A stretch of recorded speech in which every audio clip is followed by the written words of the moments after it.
This is CGTN, China Global Television Network.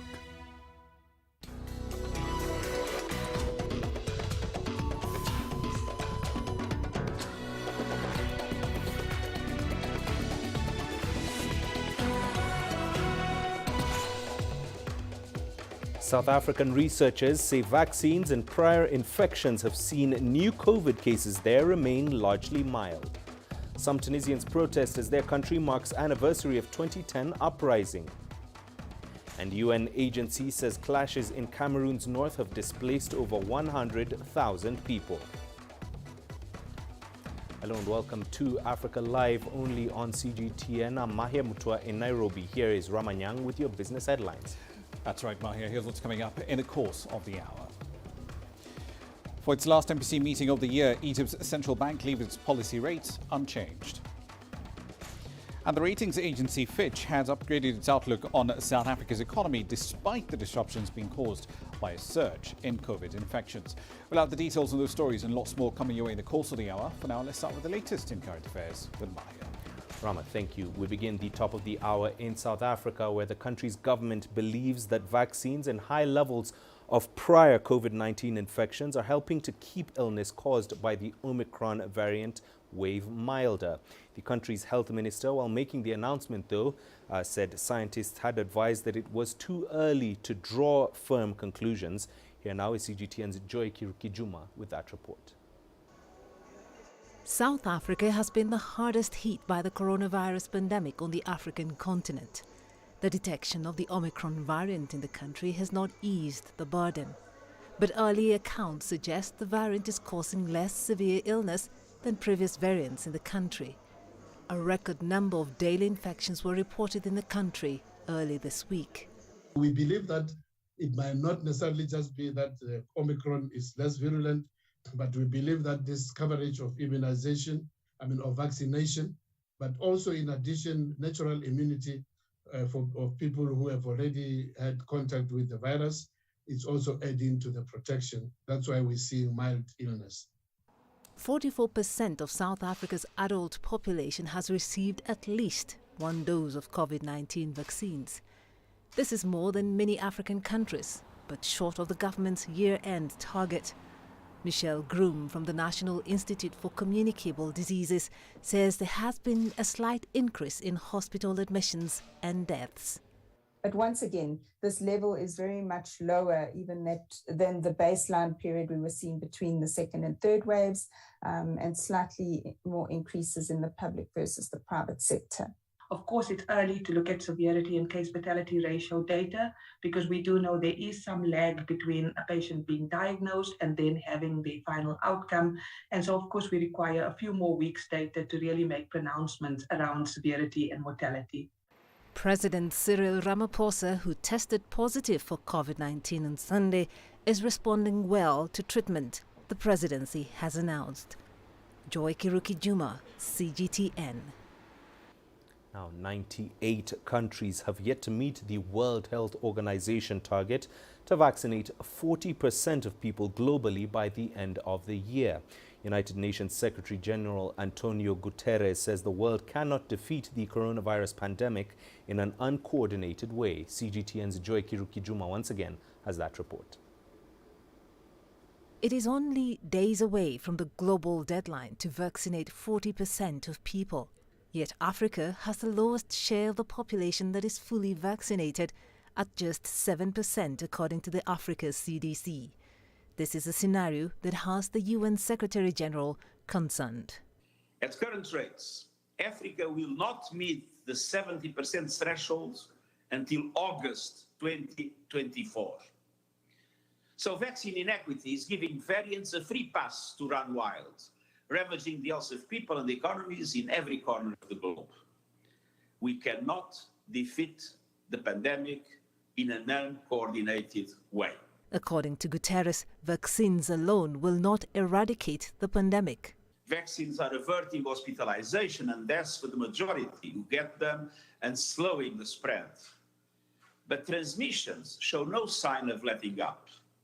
And this is driven by vaccine inequity, hesitancy and complacency. The Secretary General also denounced lopsided recovery efforts that are accelerating inequalities and increasing stresses on economies and societies. Defaults will become inevitable for lower-income countries that already bear much higher borrowing costs. And the need to service an ever-mounting and more expensive debt will leave developing countries with little fiscal space for recovery, job creation, climate action, reimagining education and reskilling and training workers, and so much more. It is time to clearly assume the need for reform of the international financial system. The United Nations has termed the coronavirus pandemic as more than a health crisis. Vaccine and financial inequalities have only gone to expose what needs to be done. Joy Kiruki Juma, CGTN. Meanwhile, Uganda is getting ready to reopen schools in January after almost 2 years of closures. Our authorities are doing this by vaccinating both teachers and students. So far, the government is carrying out massive vaccination drives across the country to increase uptake of the jabs. Isabel Nakiria reports. 13-year-old Jordan Nimungu has spent almost 2 years studying online. He should have completed class 7 this year, but due to the long closure of school, Jordan will stay in the same class. The Ministry of Education has urged school heads to move learners up to the next class and teachers to help students catch up with lost time. You feel like you're missing something, like you should have been higher, or you should have been in this class, or you should have been finishing. Jordan says it's been hard coping with 2 years of online learning, but it's going to be tough adapting to school routines. Like the waking up sequence, we used to wake up a bit early, yet here I would wake up not that early. School in Uganda resumes in January. Jordan says he would have taken the job, but the government is only prioritizing children aged 12 to 18 with health conditions. Jordan's mom is hoping the schools are more prepared to control any infection spread this time. Last year, when school reopened briefly, there was an upsurge of infections, leading to a severe second wave and the second shutdown of schools. Their school is quite big, hillside, Nalia. So you'd get the borders and not at all, even in the dining, you are not mixing. Schools were hit hard during the pandemic. A number of private schools had to close business. The government has asked banks to reschedule loans that some schools were struggling to pay off. Some teachers had to begin other businesses to earn a living. And despite the disruptions in learning, the Education Ministry says 1.1 million learners were able to sit their final year exams and move to the next level. The government says by January, when the economy fully reopens, about 15 million people would have been fully vaccinated in readiness of reopening. The government has ordered teachers to take the vaccine or stay away when school reopens in January. There is worry many teachers may not report back to school, which will likely cause a learning crisis.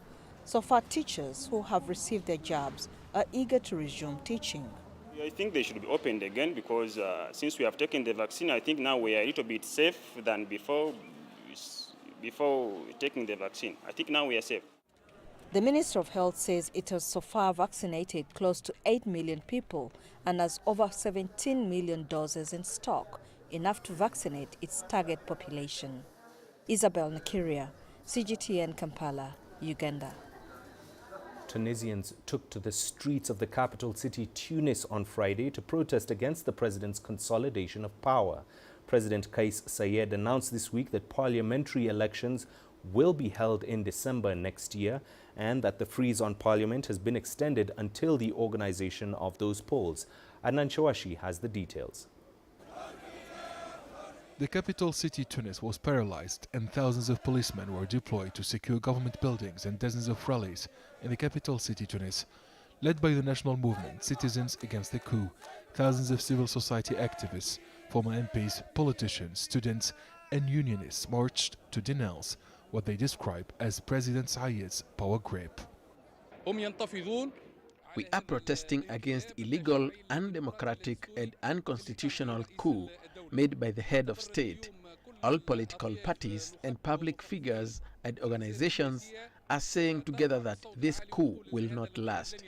We call for legitimacy to be given back to the people and the separation of powers. The executive, the legislative, and the judicial powers should not be in one hand. We are against the confiscation and seizure of all powers by the president. Meanwhile, many people who identify themselves as the July 25th movement marched to support the president's moves. We are grateful to the president for saving the country on July 25th. All his decisions are meant to put Tunisia on the right track. Otherwise, our country would have plunged into a civil war with dangerous consequences. I fully support the moves of President Kais Saied. He listened to the demands of the people. Tunisia is better after July 25th. Our message is that Tunisia will never return to the former system. Constitutional law specialists say that the president's unilateral decisions have divided the Tunisian society in the absence of the Constitutional Court and Parliament.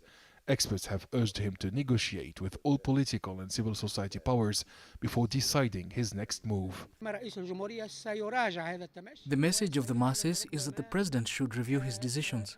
Setting an agenda for the elections is not enough as long as he decides everything. The president needs to involve all national organizations, public figures, political parties, and the civil society in the dialogue. Even the supporters of the July 25th moves acknowledge that the future of this country cannot be decided by one person. The EU says President Zayed's December 13th announcement about the 2022 polls is an important step towards the restoration of institutional stability and balance. Citizens against the coup, as well as the July 25th movement, said they will escalate protests throughout the country. President Kais Saied declared that he will respect freedom of speech, which is guaranteed by the 2014 Constitution. Adnan Shawishi, CGTN, Tunis. Let's turn to Cameroon now, where intercommunal violence has caused thousands to flee their homes. Many have fled to Chad, while others stayed in Cameroon, according to the UNHCR. So far, 44 people have been killed in the fighting and over 100 injured. Astatal has the details.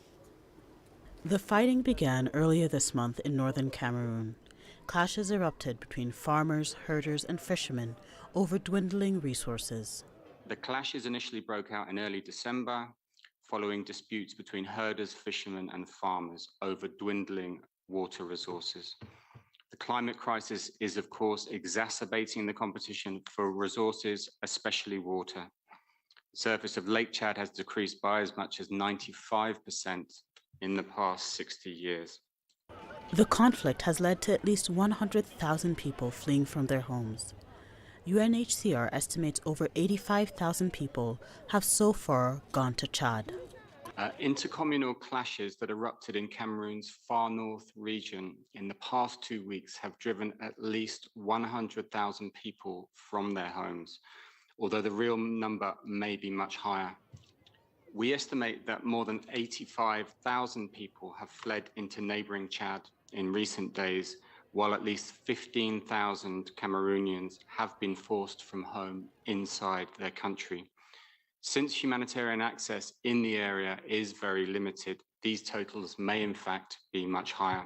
Majority of the new arrivals to Chad were children, with women accounting for 98% of adult arrivals, according to the UNHCR. Refugees are in dire need of shelter, blankets, mats, and hygiene kits. Some are being generously hosted by local communities, but most are still sleeping out in the open or under trees. The UNHCR says it's working with the Cameroonian government on reconciliation efforts. Astatal, CGTN. Meanwhile, the United Nations Children's Agency, UNICEF, has introduced mobile schools in areas hit hard by floods in South Sudan to try and keep children learning despite the natural disaster there. The UN says more than 850,000 people in South Sudan have been affected by flooding. CGTN's Patrick Oyet reports from Bentiu, one of the most affected towns. On a first look, one would say this is an ocean. What used to be roads are now routes for canoes and boats, and this is land on which people's homes used to sit. Oil pipelines, schools and homes are now underwater. The United Nations International Children's Emergency Funds, or UNICEF, says children have to continue learning despite the floods. So we set out to look for learning centers. After spending more than an hour in the water, we are finally approaching an island. It is smaller than 800 meters in radius, but it is providing shelter for many here.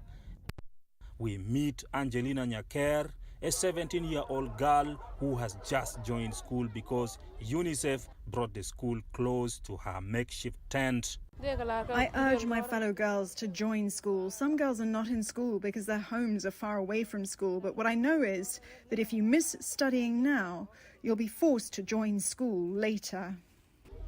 UNICEF is providing books, pens, blackboards and chalks to this learning center. It is also donating tents to be used as classrooms, but the demands keep increasing as more and more people displaced by flooding arrive. This tree provides classrooms for these children, and here there are two classes. One class is just in front of me here, and behind me there is another class, and from there, just 5 meters away, there is water protected only by the dikes. In case the water breaks the dikes, then these children will have to move and look for another tree where they can have their classrooms. A new method of providing education as opposed to the traditional way in which a school meant a specific location with permanent infrastructures. UNICEF says it is promoting mobile schools in all areas affected by flooding. This coping mechanism, it extends all the way from the family level, all the way to the state level. So we are looking forward to our donors to come through and help us continue our response to the children and women. Many here say they fear that the worst is yet to come. The water levels keep rising, yet this is the dry season.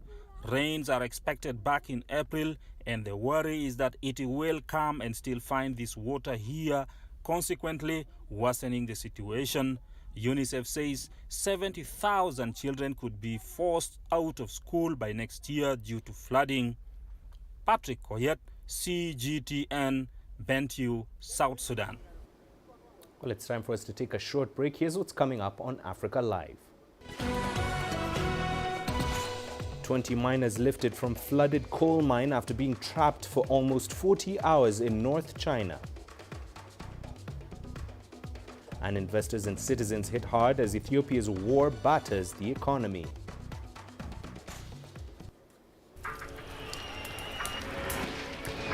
So this is it. I'm just about to be shot. Tents here, bottles are being thrown as they do so.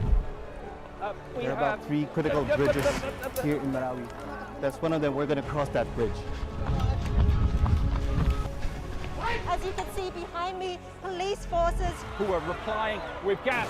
Gas just came in. Tear gas, so it's all begun now. Divisions leading the charge into West Mosul have brought us here. Just got to be careful here with some gunshots. This is where most of the fighting has been concentrated. This is the front line now after 9 days of fighting. We're about 2 to 3 kilometers from the front line. Within clear view of this front line position.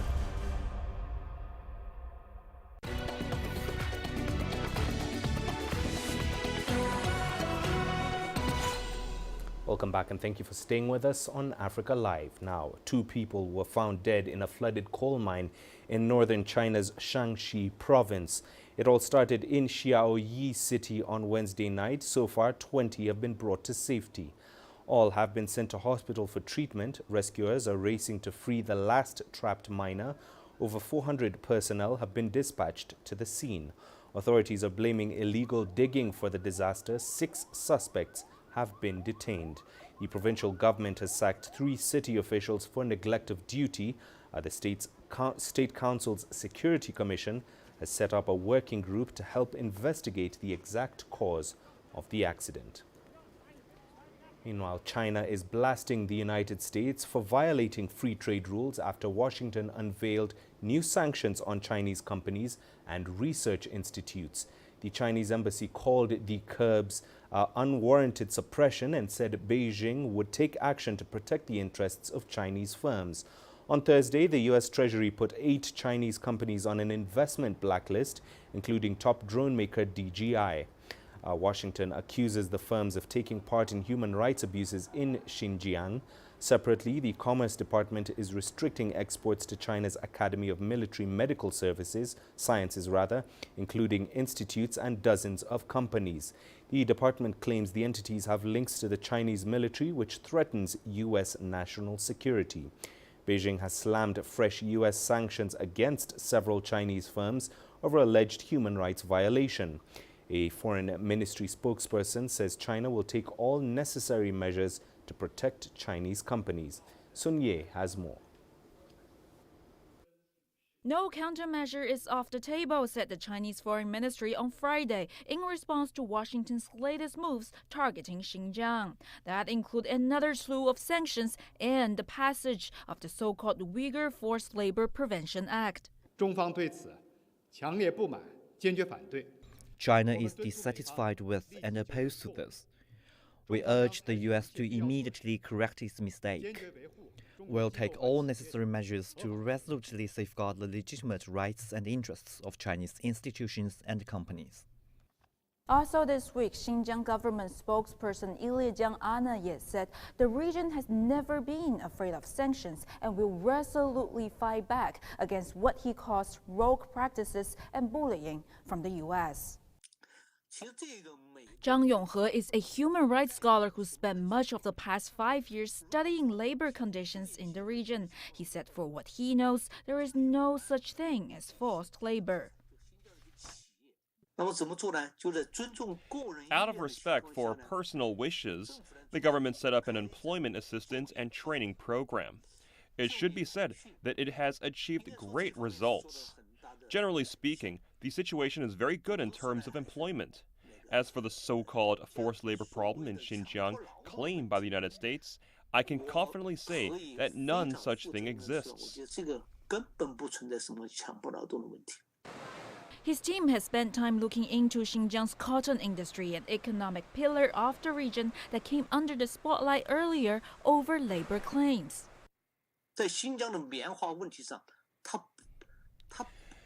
If you really study Xinjiang's cotton industry, you'll notice it is a highly contested one because it offers well-paying jobs.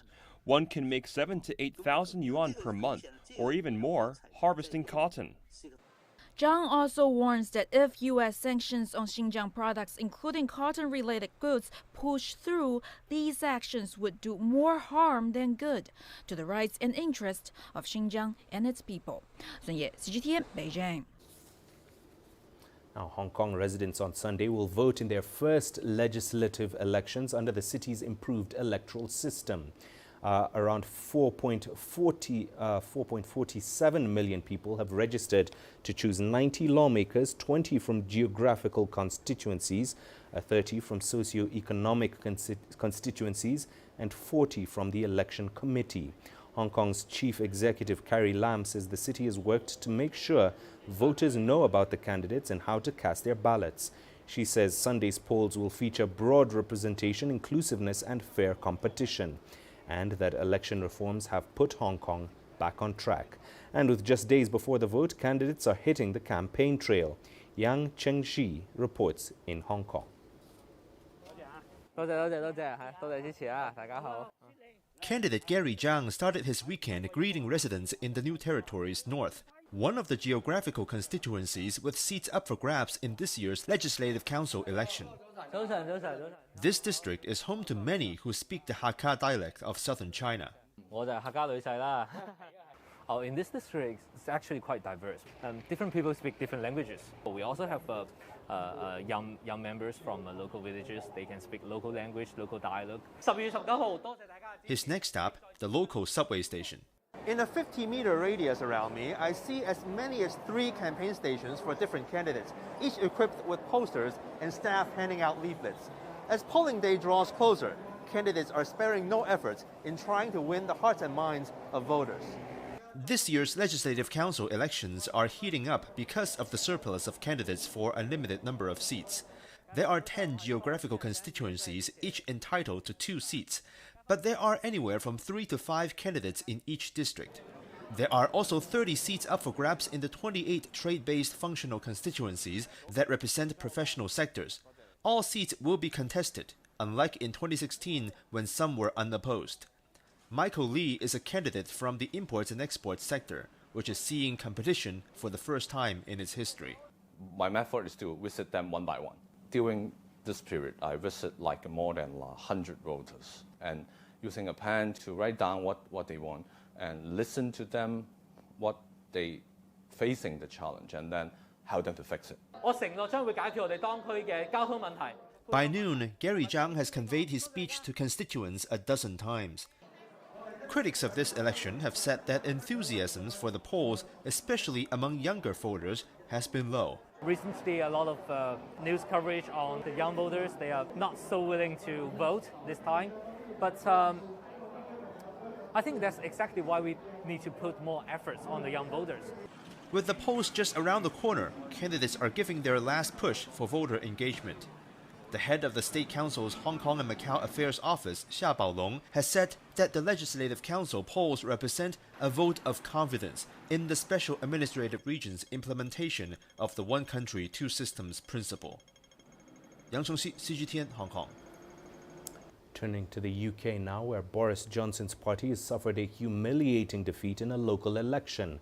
Voters chose a new member of parliament after the resignation of Conservative lawmaker Owen Paterson following questions over his conduct. North Shropshire is strong Conservative territory, but an opposition Liberal Democrat candidate won by a landslide. Andrew Wilson reports. Morgan, Helen Margaret Lillian, Liberal Democrats, 17,957.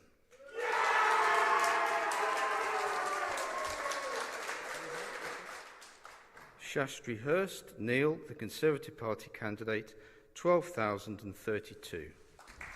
All sides knew this was coming. With so much noise around Downing Street, scandals about parties, about refurbishment and the pandemic, a UK by-election, replacing an MP who's resigned or died, is the classic moment for voters to express their feelings.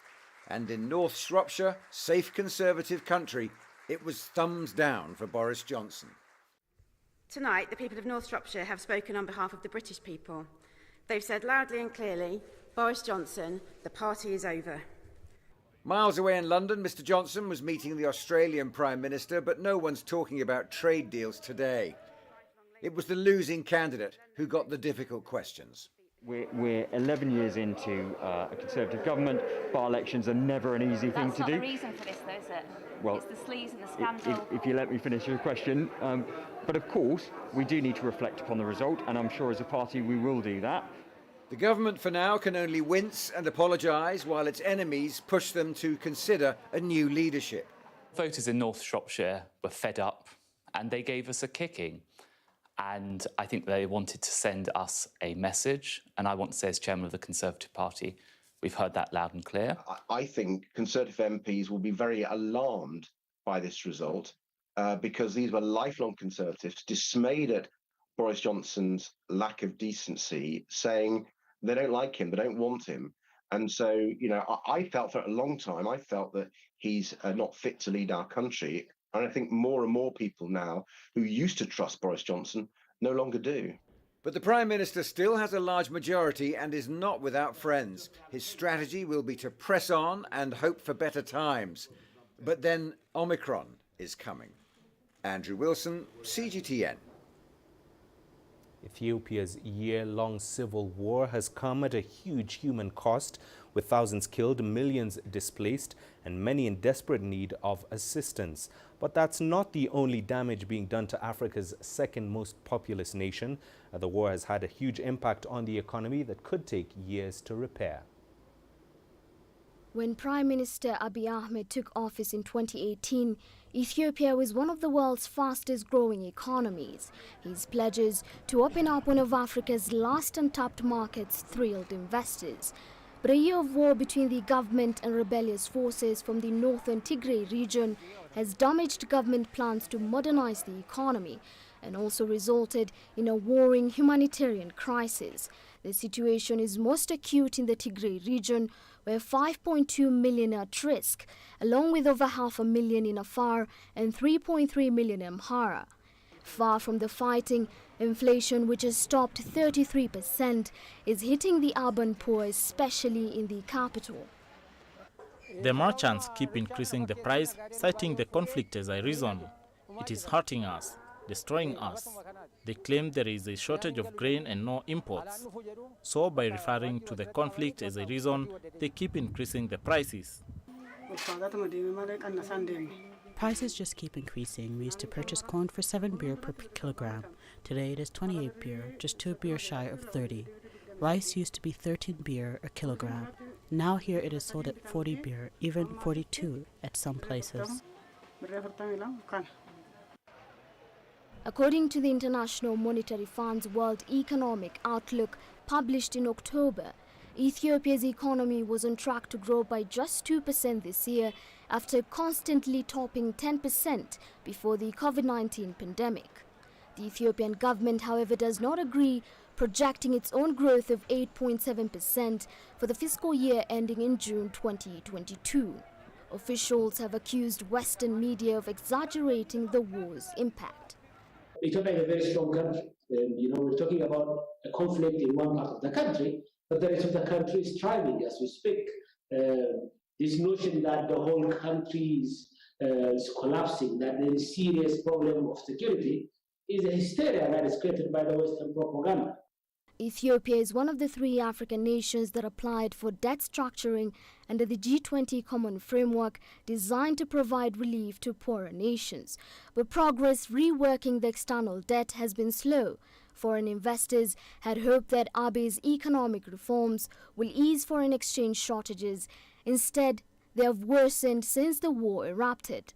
Government data shows that Ethiopia has reserves of $2.4 billion, enough to cover 2 months of imports, below the 3 months usually considered adequate. Najma Abdirizak, CGTN.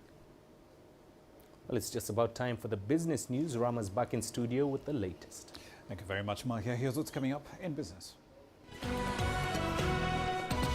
In its last Monetary Policy Committee meeting of the year, Egypt retains its rate unchanged.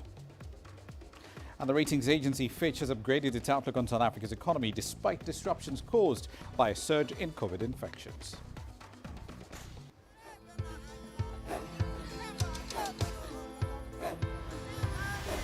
Africa is a continent of diversity, with varied climates and enchanting geography, and a people so distinct, but with a shared enduring spirit.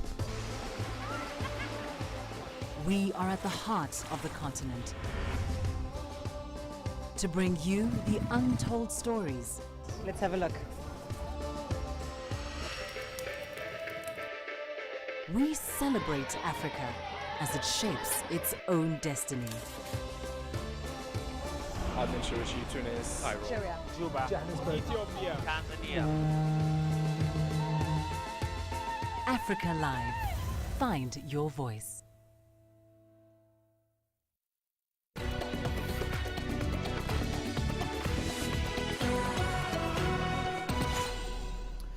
All right, then let's start over in Egypt. The North African economy has maintained one of the world's highest inflation-adjusted interest rates in its last Monetary Policy Committee meeting of 2021. That decision comes as authorities are weighing the possible impact of the Omicron variant on the economy's performance. Egypt's central bank held the benchmark deposit rate at 8.25% and the lending rate at 9.25%. A slowdown in inflation in November, down to around 5.6%, did give the central bank further scope to hold rates pretty much exactly where they are. Authorities do say they're also monitoring the potential fallout from the latest pandemic-related restrictions being enforced by some countries, while weighing upcoming policy moves by the United States and other advanced economies. The Apex Bank does expect that Egypt's real GDP growth will continue to be partially impacted by a positive base effect, at least up to the end of 2021. Let's head over to Zambia now. The energy regulator in the Southern African economy has decided to raise the price of fuel at its pump. Gasoline and diesel will now cost 20% and 29% more, respectively, per litre. Now, the hike does come after the government scrapped subsidies in order to secure a bailout from the International Monetary Fund. Zambia and the Washington-based lender have been in talks for quite a while now. They eventually agreed on a financing package to provide $1.4 billion in lending over a 3-year program. That deal has been several years in negotiations. It's a step forward for a country that became the first African nation to default since the start of the COVID-19 pandemic some 13 months ago. Africa's second biggest copper producer is struggling at about $15 billion of external debt, arrears included.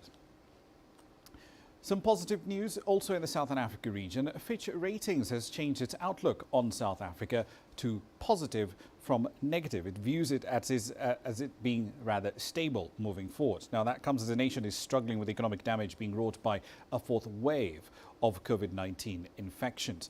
Fitch did keep the nation's foreign and local currency rating at BB-. It's basically 3 levels below investment grade. It did change the outlook to stable from negative, however. South Africa's economy grew by 1.2% in the second quarter of the year. That was a 19.3% increase compared to the same period a year earlier, when the country was in a hard lockdown aimed at curbing the spread of COVID-19. Fitch expects Africa's most industrialized economy to grow by 4.7% this year, 2% in 2022 and 2.4% in 2023. Now let's head over to Somalia. The World Bank has recently announced a $150 million grant for projects to help light up Somalia. Now that project is expected to increase access to cleaner, lower cost power for about 1.1 million households. It's roughly 7 million people, half of whom are women. Here's Mohammed Kahir with this story from Mogadishu. Nasra Mahmoud recently relocated from Finland and Europe and opened a beauty store in Somali capital. But the high cost of electricity is already hurting her investment. Recently opened up a store in the capital of Somalia, Mogadishu. One thing that struck me the most was the cost of the electricity. And my job requires a lot of electricity device usages, which consume a lot of electricity. The cost sometimes could go up to $300 US. And if I can remind people, this is a third world country where people actually pay for their services way less than they pay in like developed countries. So that's really one thing that hurts a lot of businesses. According to a recent study, only an estimated 16% of Somalis have access to electricity. Dr. Ahmed Qadar Abdi is an economics professor at the University of Somalia. He says putting in place regulatory policies will help more people get access to electricity in the country. Currently, we don't have the regulatory framework for the electricity industry in Somalia, which is very important for the energy transmission and energy supply to the society. And I believe that when the government regulates the industry, I think that will help many people to get access to the electricity. At the same time, this will reduce the cost of electricity. While most power companies rely on diesel generators for electricity generation, interest and investment is growing in hybrid systems that draw on solar and wind energy resources. Somalia has one of the most expensive electricity costs in the continent, with a unit approximately selling at $0.5 US. New business owners like Nasra are paying heavy price. Mohamed Kahir, CGTN, Mogadishu, Somalia. Let's head over now to South Africa. A new app over there has been developed to assist in protecting an endangered part of the country's environment, the Renosterveld.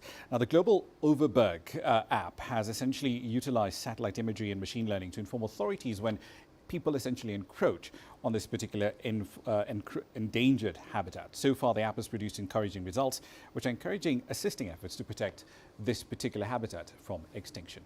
Here's Travis Andrews with the details. Renosterveld, or Rhinoceros Field as it is known in English, is a natural shrubland in South Africa that is considered highly endangered. Its rich soil has for many years attracted the attention of illegal ploughing activities for agriculture, but that now could change.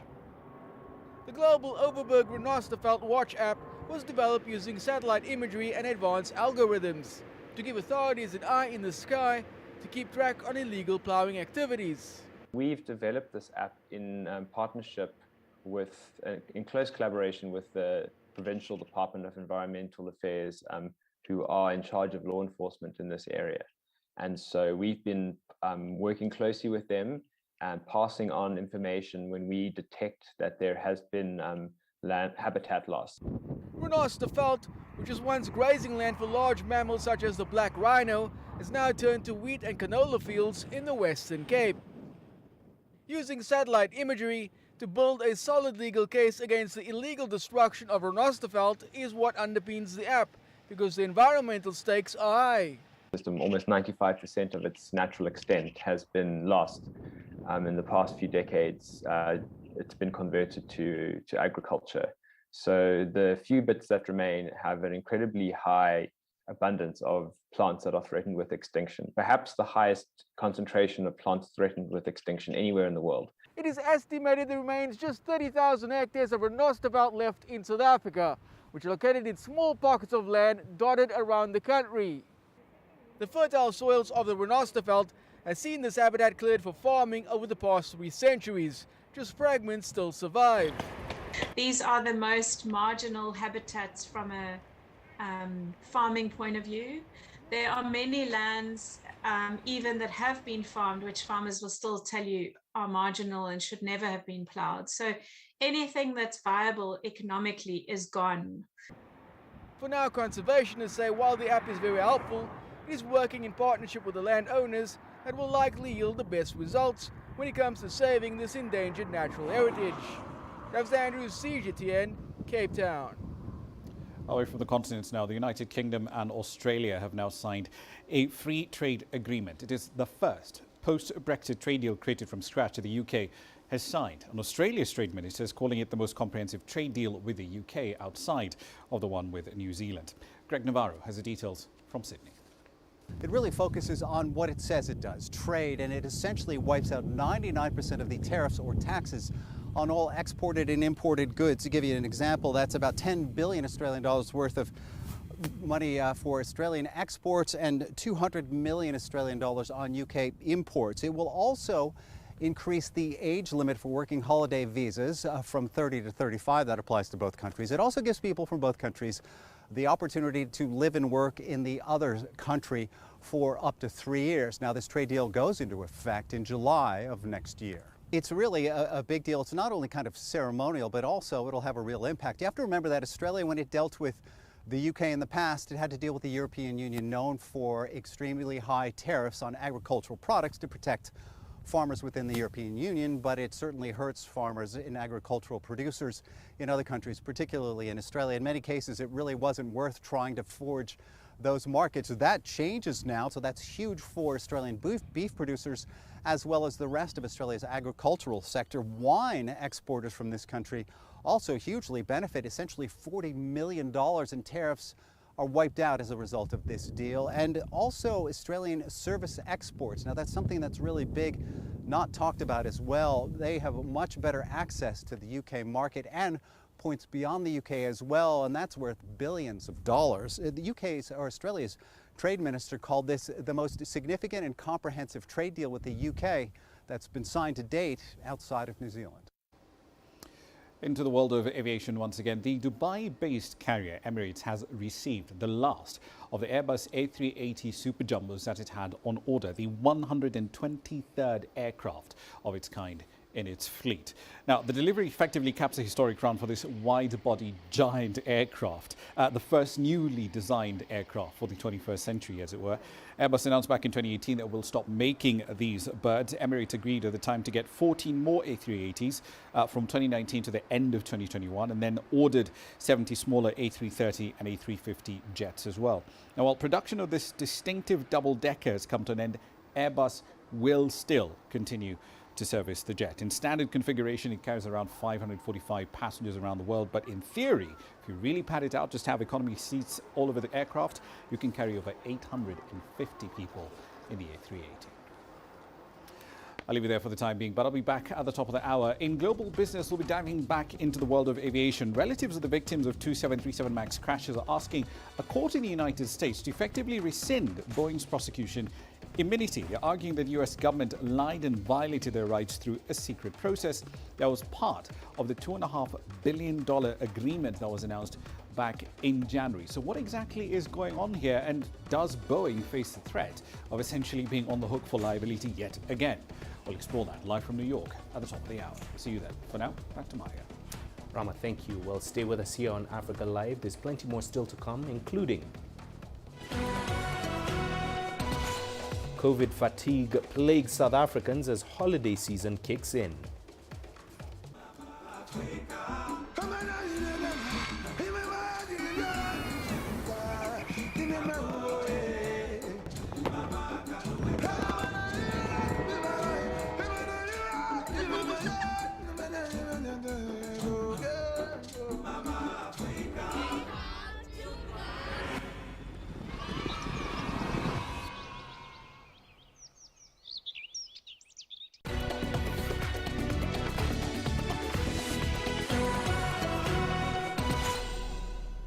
Welcome back. Now, South Africans are letting their hair down, especially as the holiday season kicks off. The Omicron variant continues to spread rapidly, but hospital admissions in the country do remain low, allowing events to continue over the holiday season.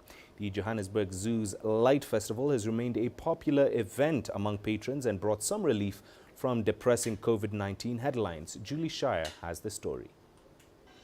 The annual Festival of Lights at the Johannesburg Zoo has brought a welcome break from COVID-19 fatigue and is still a favorite among South Africans. I come here every year. I love this place, and I was actually really excited when they reopened. I was scared that they were going to close the country again. You know? So yeah, it's really refreshing to be out. You know, we've been cooped up the whole year. The past 2 years have just been terrible. Yeah. Afro-Indian dance group Tribkhani was glad to finally perform before an audience. Artists have spent little time on stage during South Africa's lengthy lockdown. After having been locked down for such a long time, this is the hype of it's bringing spirit together, the unity together. I mean, this is what South Africa is about, right? And bringing dance, and when we're together, this makes things so much nicer. Prince Charming joined the chorus of performers urging South Africans to get vaccinated as a calmer fourth wave rages on. I so wish that people could drink responsibly. They must respect their life, their loved ones, kids, you know, wash your hands, sanitize, and go and take a jab. Life has changed considerably since the virus first emerged in December 2019. Over 90,000 people have succumbed to COVID-19 here in South Africa. Time with family and friends has been cut for fear of spreading the virus. It's been a very difficult, lonely place mentally.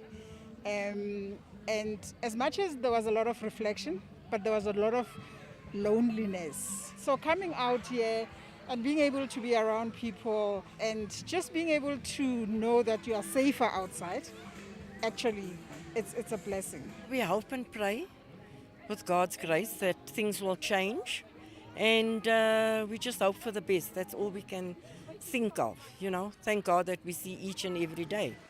It's been a long and tough 2 years living under the cloud of COVID-19. Happy times have turned to tears with the loss of loved ones and livelihoods. But there's hope. Amid a surge of milder Omicron infections, South Africa remains on the lowest lockdown level, keeping this year's festive season cheer alive. Julie Shara, CGTN, South Africa. Let's turn to Uganda now, where oyster nuts are fast disappearing from the local menu. Promoters of traditional foods are now concerned that this important culinary heritage could soon become unavailable for people who enjoy slow foods. Hilary Ayasiga has more. Oyster nut is a rare dish in Uganda. It's categorized among slow foods, food that is produced or prepared in accordance with local culinary traditions typically using high-quality, locally sourced ingredients. But Kezia Nasozi has today decided to put it on the menu. Oyster nut is good for our health. It has enough fats that are good for the bodybuilding. Oyster nuts are obtained from a tropical vine grown mainly in some parts of Uganda, Tanzania and Mozambique. It's locally known as kulekula or kweme.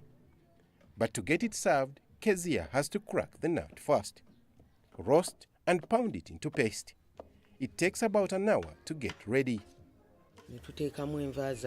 We prepare it with other traditional foods like mashed plantain, pumpkin, chicken sauce or beef wrapped together in banana leaves. Consumers say it has a unique taste. It has that wonderful oily, tasty. We have, I would say, a sixth taste that I always say that our food here that has, which is called an acquired taste. But their main worry is that it is getting extinct.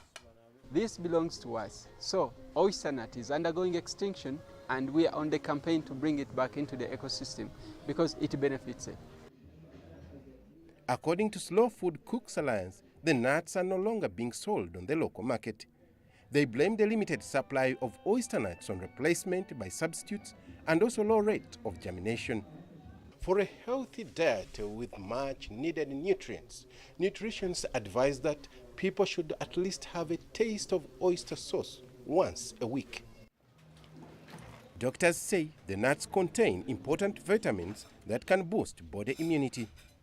To curb the iron deficiency anemia, you could opt for oyster nuts.